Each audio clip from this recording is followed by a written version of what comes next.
Minister, just to come back to the Recovery and Resilience Plan, I heard what you said to Deputy McGrath. You said that the application went in when the Commission wanted it.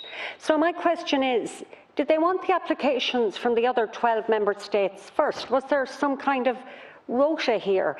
And I'm happy to accept, and I'm not sure you can clarify, there probably was no closing date.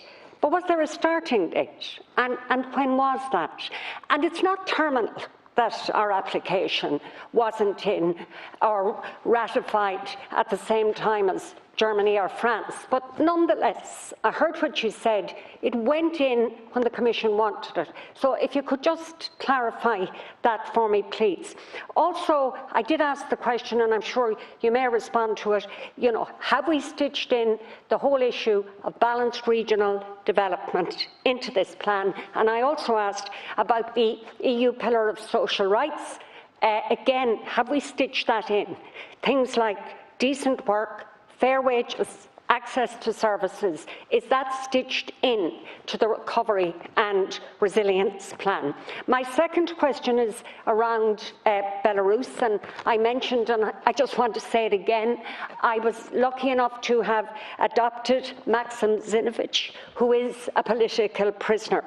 And if you could just tell us, please, briefly, what specific steps have been taken on the release of political prisoners and what progress, if any, has been made. Finally, Minister, it was raised by a number of colleagues, and that's around the CAP discussions. Now, I know that's more for the next European Council than this one, but it's crucial for Ireland. We had a draft agreement reached, and from here on in, we'll be tinkering at the edges. It's mainly set in stone. But yet all we hear from the Minister for Agriculture is we need flexibility at national level. So I suppose my question is, does that mean that the government doesn't support parts of the draft?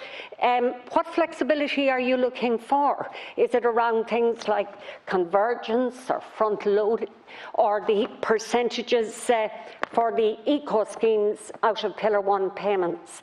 It seems a bit strange to me that we have a minister speaking about consultation for a draft plan that's largely set in stone. So my question is, what flexibility are you looking for as a government? Minister, you have about a minute and a half to conclude. Yeah, I might just answer, just to be absolutely clear on this nonsense that's going around, particularly from Deputy McGrath. I won't include Deputy Harkin in that, but that somehow we were late. There are still some member states to submit their plans. The indicative timeline was the end of April. Ours was submitted with the agreement of the Commission in May. But there was, and people will have read at the time, some media speculation, and I'm not going to comment on that, around the discussions that were ongoing with the Commission and what the Irish government was working on. And I reject the comments, particularly from Deputy McGrath. I think they were outrageous, and Deputy Carol Nolan about betrayal and traitors and all this sort of language. I think that's terrible language to use in the Dáil. It really is. I don't call everybody in this Dáil is working to one end, which is the welfare of the people of Ireland, and for people to come in there talking about betrayal and throwing the climate change bill in the bin, I think it's just wrong. It's disturbing, and really reflects very, very badly, and doesn't do any service to their constituents. Their constituents are going to benefit hugely from, for example, the Just Transition Fund, as Deputy O'Cahissy will know, and the focus that will be there at European level. And we've got to work even harder on that to make sure that that happens. But I'm confident that we will do that.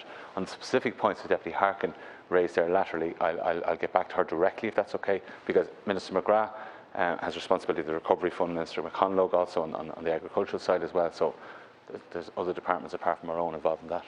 Thank you, Minister.